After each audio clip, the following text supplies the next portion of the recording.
Fala pessoal, da disciplina de sementes 1 do curso de agronomia do Instituto Federal de Minas Gerais, Campus Bambuí.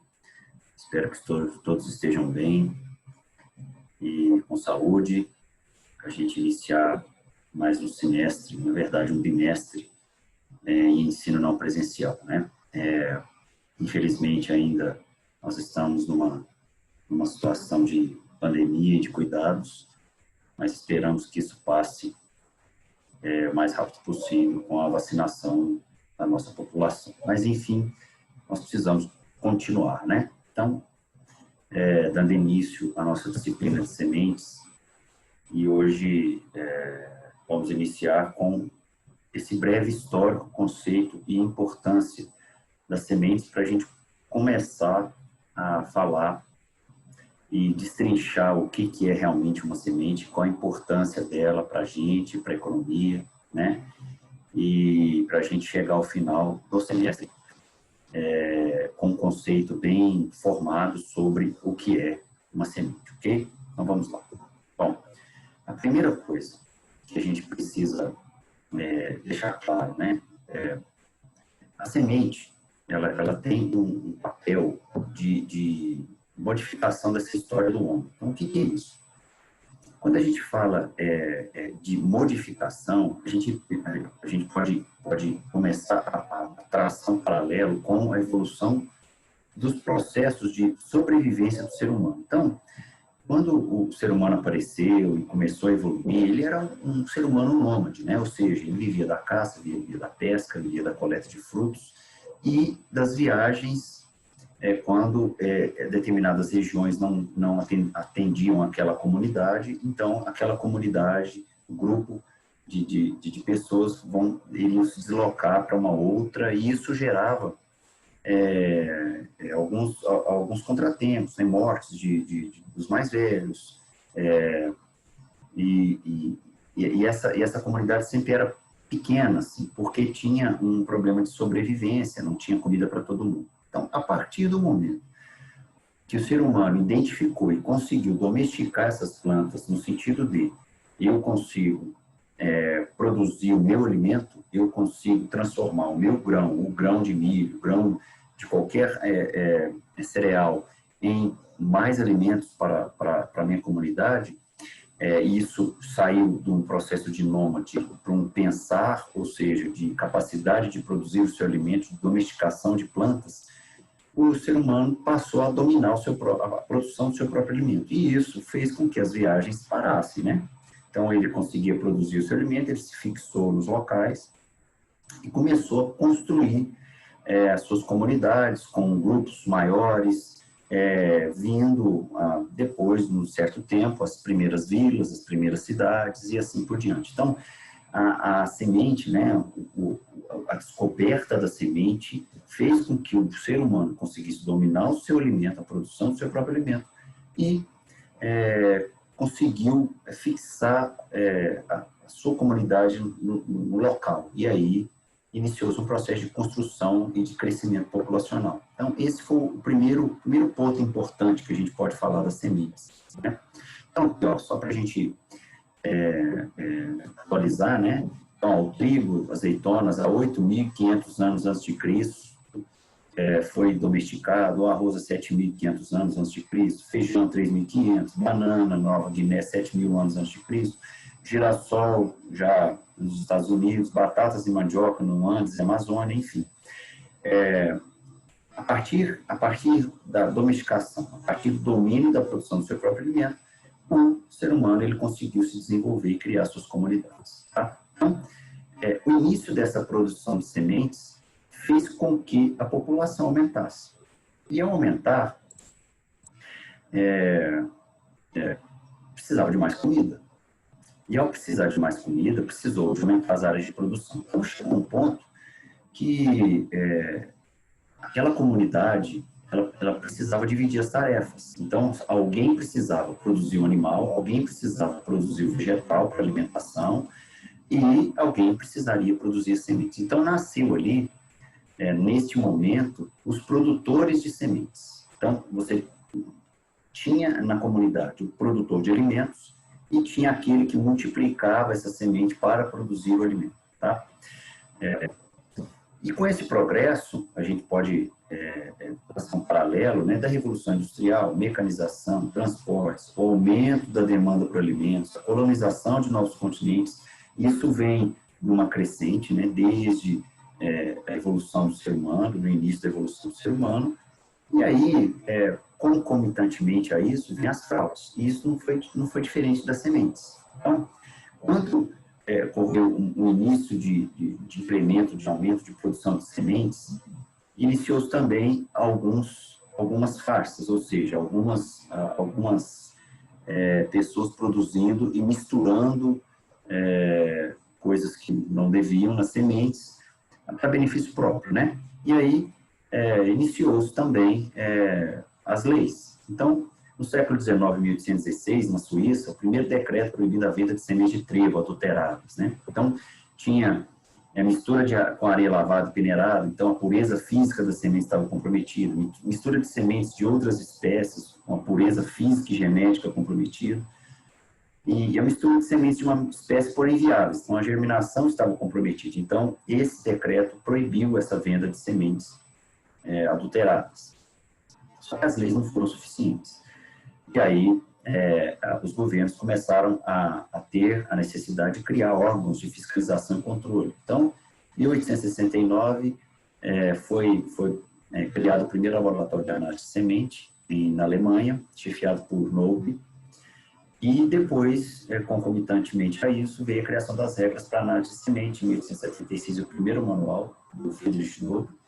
Em 1897, criou-se as regras para análise de semente. E aí, os laboratórios começaram a se desenvolver no mundo inteiro. Então, em 1893, tinha 40 laboratórios na Alemanha. Em 1905, 105 laboratórios nos Estados Unidos. Mas verificou-se a necessidade de que esses laboratórios estavam trabalhando de forma isolada. E era preciso criar uma padronização a nível nacional, transformando essa padronização nacional a nível mundial. Então, se tinha uma padronização em pontos isolados, essa padronização precisaria ser em caráter mundial. Então, essas regras começaram a ser padronizadas a partir de 1908, com a Association of Official Seed Analysis, a OSA, 1921 com a Associação Europeia e 1924 com a ISTA, né, aparecimento da International Seed Testing Association, a ISTA, que gerou as primeiras regras internacionais de 1931 para análise de sementes. No Brasil, essas regras apareceram o primeiro manual de regras para análise de semente foi em 1956, depois, em 1967, foi atualizado pelo Ministério da Agricultura, e em 2009, nós atualizamos, né, o Ministério da Agricultura atualizou novamente esse manual. Então, atualmente nós temos os manuais das regras para análise de semente, guia de inspeção para a produção de sementes, instruções para análise de sementes de espécies florestais, o glossário ilustrado de morfologia, manual de análise sanitária de sementes, tem algumas espécies florestais, dentre outros. Então, nós temos alguns manuais que nos ajudam e que ajudam os laboratórios de análise de semente a promover essa fiscalização e controle dessa qualidade que a semente é produzida aqui no Brasil e no mundo também. Tá?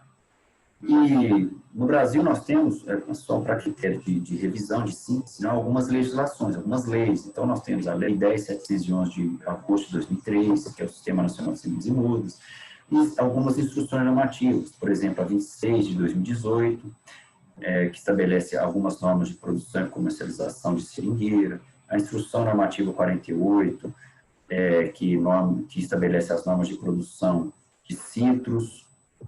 Nós temos a instrução, por exemplo, número 45 de 2013, que estabelece os padrões de identidade e qualidade para a comercialização de sementes de culturas anuais, que vai desde o algodão até espécies de trigo, triticale.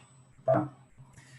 São algumas das leis que regem a produção de sementes no Brasil. Tá?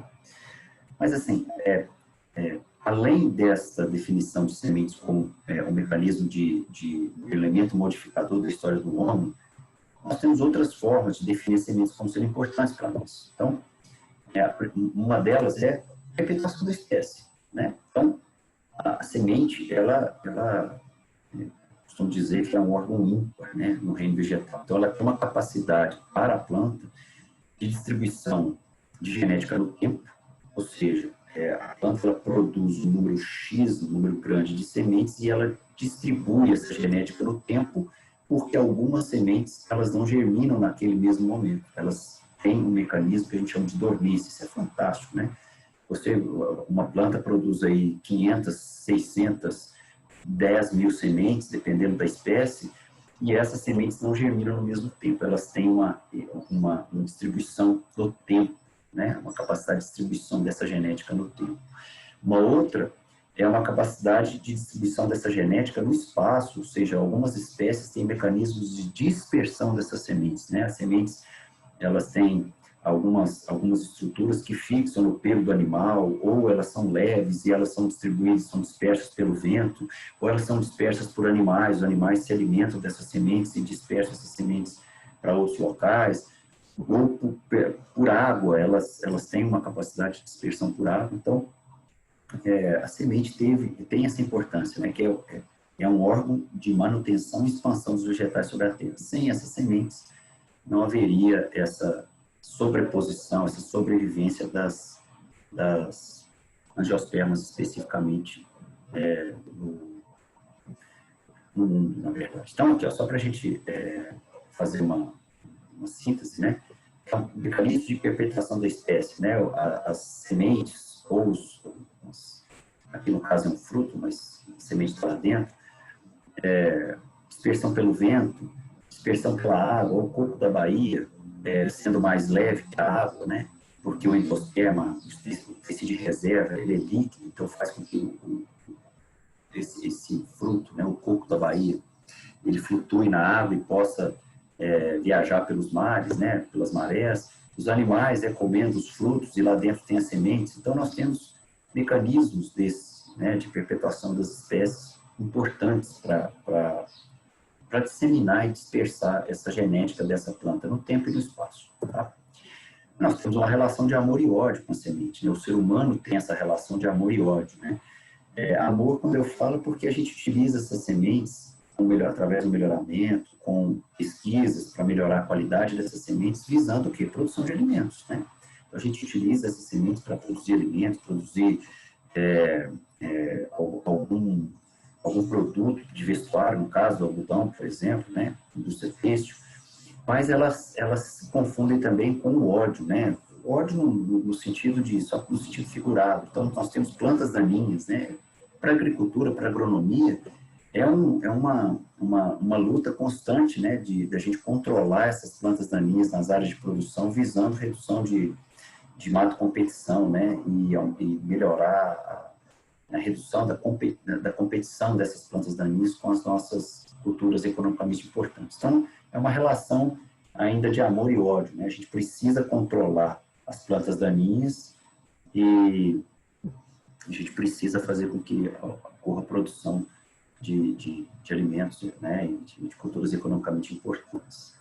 E aí, uma outra forma de a gente falar de importância como alimento para nós, né? Citei aqui milho, soja, o girassol, o arroz, o trigo, são tudo situações em que a gente precisa das sementes com qualidade para produzir os alimentos. Nós temos uma situação da semente de algodão, né, que produz a fibra para a gente ter a nossa roupa, né, o tecido algodão produzido, e também com material de pesquisa. A semente é uma fonte de material genético, né? Plantas anuais perenes. A gente pode armazenar sementes, ou seja, esse material genético dessas espécies em grande quantidade de recipientes pequenos. Quantas plantas nós temos? Sementes muito pequenas, por exemplo, sementes de capim são bem pequenas, semente de tomate, semente de alface, sementes de cenoura. São sementes muito pequenas e que podem ser armazenadas em locais, recipientes muito pequenos. E muitas dessas espécies produzem sementes que se adaptam ao armazenamento por muito tempo, que a gente vai falar mais para frente, que são sementes ortodoxas, aquelas que têm uma capacidade de desidratação e se manter viva por mais tempo. Não, mas afinal de contas, o que é uma semente? A gente está falando de semente. Bom, o que é uma semente, né? A gente imagina, quando a gente fala de semente, a gente consegue identificar, né? Consegue visualizar, mas se explicar, se confunde muito com algumas outras produções de grãos, vamos dizer assim. Então, vem sempre essa pergunta, né? Isso aqui é semente ou grão de soja? Isso aqui é semente ou grão de soja? Está sendo feita colheita de sementes ou de grãos de soja?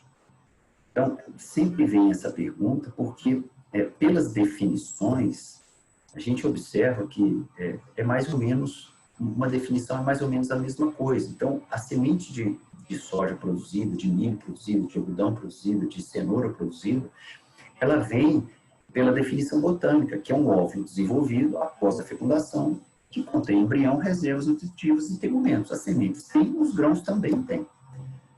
Elas são o principal veículo de reprodução das plantas através do tempo e no espaço, e a forma de distribuir os melhoramentos genéticos às sucessivas gerações. Isso também faz parte. A gente pode definir semente também, o semente é o óvulo maduro, já fecundado, das plantas gimnospermas ou angiospermas, formado por eixo embrionário, tecido de reserva, tegumento ou casca. Então, a gente pode definir isso com base na Lei 10.711 de 2003, que a semente é um material de reprodução vegetal de qualquer gênero, espécie ou cultivar, proveniente de reprodução sexuada ou assexuada, que tenha a finalidade específica de semeadura, né? E aqui são modelos, só umas fotos das sementes, de maneira geral. Quando a gente pega uma semente de milho, né, a gente vê que você tem um tegumento de semente com o embrião dentro, isso é como um corte, né? Quando a gente faz um corte dessa semente, a gente vê que a semente é envolvida por um pericarpo, um tecido, a gente vai falar desses tecidos, um tecido de reserva, e um cotiledone aqui, que é chamado também de escutelo, com a parte aérea, com o coleóptero plúmula, que são as primeiras folhas, e a radícula e as estruturas de proteção, tanto o coleóptero quanto a coleorrisa. Pode falar da semente de soja também, com a semente de soja seca, depois que ele embebe água, né, com o tegumento. A gente vê aqui que nós temos um embriãozinho com caule, radícula, né, e os dois cotilédones aqui. Então, para a gente definir o que é um grão de soja, o que é uma semente de soja, o que é um grão de milho, o que é uma semente de milho, a gente tem que entender o seguinte, que a semente ela precisa estar viva. O grão não precisa estar vivo, a semente precisa estar. Então, ela tem que ter qualidade fisiológica, ela tem que germinar, ela tem que ter vigor, ela tem que ter porcentagem de emergência, ela tem que ter peso, né? Então, ela precisa estar viva. Ela precisa, para o produtor, precisa estar limpa. Então, ou seja, ela tem que ter um alto grau de pureza, não pode ter mistura de nada dentro dela, né, no lote de sementes. Ela precisa estar sadia, ou seja, ela não pode estar doente, tem que estar livre de patógenos, livre de plantas daninhas. E ela precisa estar com alto padrão genético, ou seja, ela tem que ter uma pureza genética muito boa, ou seja, quando se o produtor compra uma semente, ele quer aquela genética que ele está comprando. Então, não pode ter mistura genética de uma outra cultivar ou de uma semente de outra espécie, né? Ou de uma semente de uma outra cultivar ali dentro do mesmo lote. Então, ela precisa ter esses 4 atributos. Ela precisa de ter qualidade fisiológica, ela precisa de ter qualidade física, ela precisa de ter qualidade fitossanitária e ela precisa de ter qualidade genética. O grão não precisa de ter nenhuma dessas qualidades, né? Não precisa estar limpa até certo ponto, né? Mas ela não precisa estar viva. O grão pode estar morto, né? Mas claro que não pode estar doente. Mas também não tem necessidade de ter padrão genético, dependendo da cultivar, dependendo das estruturas. Tá? Bom, essa foi a primeira aula. E a partir de agora a gente vai gravar várias aulas para vocês, para que vocês possam acompanhar a disciplina de uma maneira mais eficiente possível. Tá? Estarei sempre à disposição para tirar as dúvidas. Ok? Até!